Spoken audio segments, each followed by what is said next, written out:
Dolby, DTS, 5.1, diegetic, non-diegetic sounds, இப்படி அப்படின்னு கண்ணா பின்னான்னு நிறைய terminologies யூஸ் பண்ணி நம்மளை குழப்புறாங்க.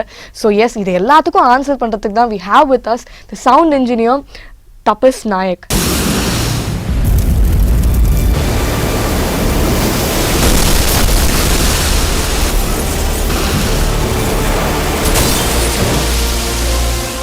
Sound engineering அப்படின்னா what is your brief take on it? Something like when you watch a movie in a theater, anything that comes out of the screen in terms of sound, it is done, designed, mixed by sound guys who are working behind the screen to get the feel that when you're watching the movie.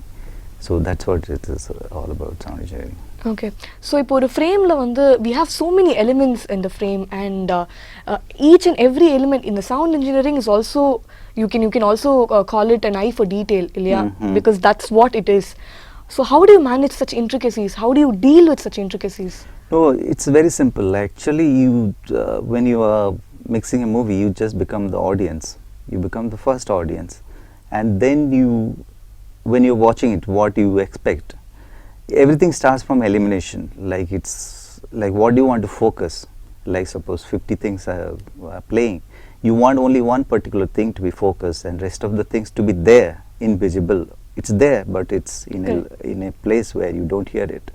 So it's all about creating that anticipation in like what audience will expect. You create that anticipation through the sound. You highlight certain things. Yeah. Or you take down something. Here you want the music to underline the emotion, so you push it. Or here the effects, the sound design part needs to be focused. That or you enhance it, rest of the things get subdued. I think that's what you do when so audience are going to expect the music and everything to be loud. So that there you would need to push it and keep everything subtle. So I mean, at any point in time, maybe 200 layers are playing, but you need certain things to be focused. So you just push them up and keep other things down. So that's what it is.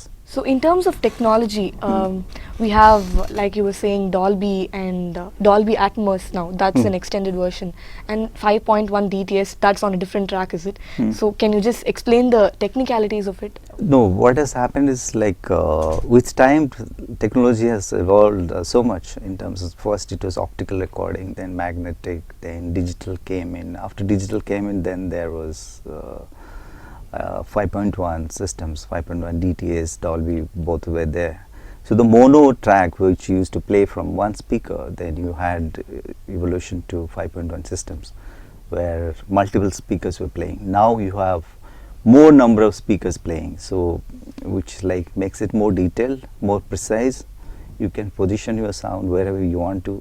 You can pan them more precisely, and of course all those gimmicks that you wanted to do all the time, well, you can do it much more well, or you can make it worse by overdoing it. So it's like that.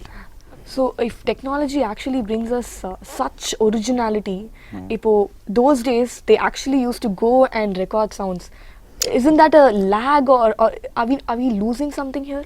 No, absolutely not. Actually, most of it is recorded. I'm saying samples means it's not created. Okay. I'm saying it's a combination of both. Okay. Like the effects team, like Setu and all these people, they have recorded stuffs from the dam, from this thing, the water moving, the water flowing. And within that, it's manipulated, layer and fabricated to make it sound realistic. Right. So it is not to make that lots of ambience and everything has been recorded from the location. It is not created, or it is not synthetic. Sound also means a lot of symbolism. From our Charlie Chaplin's age, where there was no sound at all, music was the only thing that played the entire scene. So on the time till today, and the symbolism representing a scene, even if a person is crying, you can make it funny by the music. So how do you approach that in your films? See, the thing that the basic fact is Indian films are driven by music most of the time. Right. So if you get the proportion of the music and the sounding of the music correct, most of the time it is done, because 60%, 70% of the movie is actually driven by music, right, where all the emotion scenes are underlined more with music. Even if it is emotional, we need to underline everything. And in this case also, it's a musical. There are 6-7 songs, there are a whole lot of background score. So how involved were you with regard to script and the story, since the music is the soul of the film? Mm. How involved are you usually? If the music director knows that, okay, this is the place where the waves and everything is going to take dominance, so rather not score anything or rather not underline anything else, so then he does it, then actually your job becomes easier. Right. Because Okay. I mean, 20 minutes of the film is it's a tsunami, and you just need to feel the tsunami with the effects and with everything. There, it doesn't need the underlining of the music. You just need to feel the catastrophe that it's hitting. You need to feel it, this thing, the fury of the nature. So that part doesn't need. But when it comes to the emotional part, it needs underlining of the music, and it just needs that subtlety. So that is being kept there. It is a mutual discussion between the music director and the sound guy and the director also. Can you explain the workflow of the entire process briefly? There are three processes, like where is the dialogue, the effects and the music. These three things come together in the mix process. And mixing the whole thing is a very magical process, because if everything comes together properly, then it becomes sheer magic. It comes lots to do with the instinct also, because I think 30-40 years back, when there was no automation, nothing, people used to work out of instinct, where you have to do it at that point of time where machine is not memorizing anything. Like, there are two approaches to any sound work in a film. Either it's inside the film, outside the film. Right. Inside the film, not in physical sense. There are some films where the sound has to be inside the movie, because it has to hide underneath the narrative. And there are some films where it just needs to expose, Right. where people have to just feel it.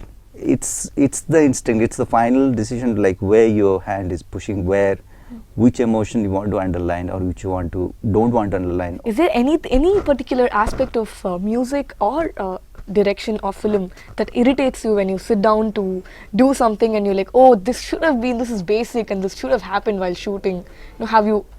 What's one thing that irritates you when you sit down to edit? Well, when you sit Sit for down this, to mix. there are lots of things actually. Okay, what is the most common, if I may rephrase? See, I have always felt like somebody like Walter Murch, who is a big sound designer and sound editor. Plus, he was the editor of the film.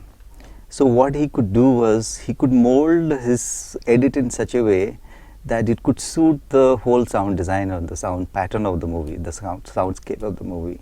So most of the editors, if have a basic knowledge about sound transitions, about how it can flow the sound properly, or where the real changeover should happen and where the music should be coming. It's all about anticipation. You should be knowing. Most of it is to do with common sense, I think.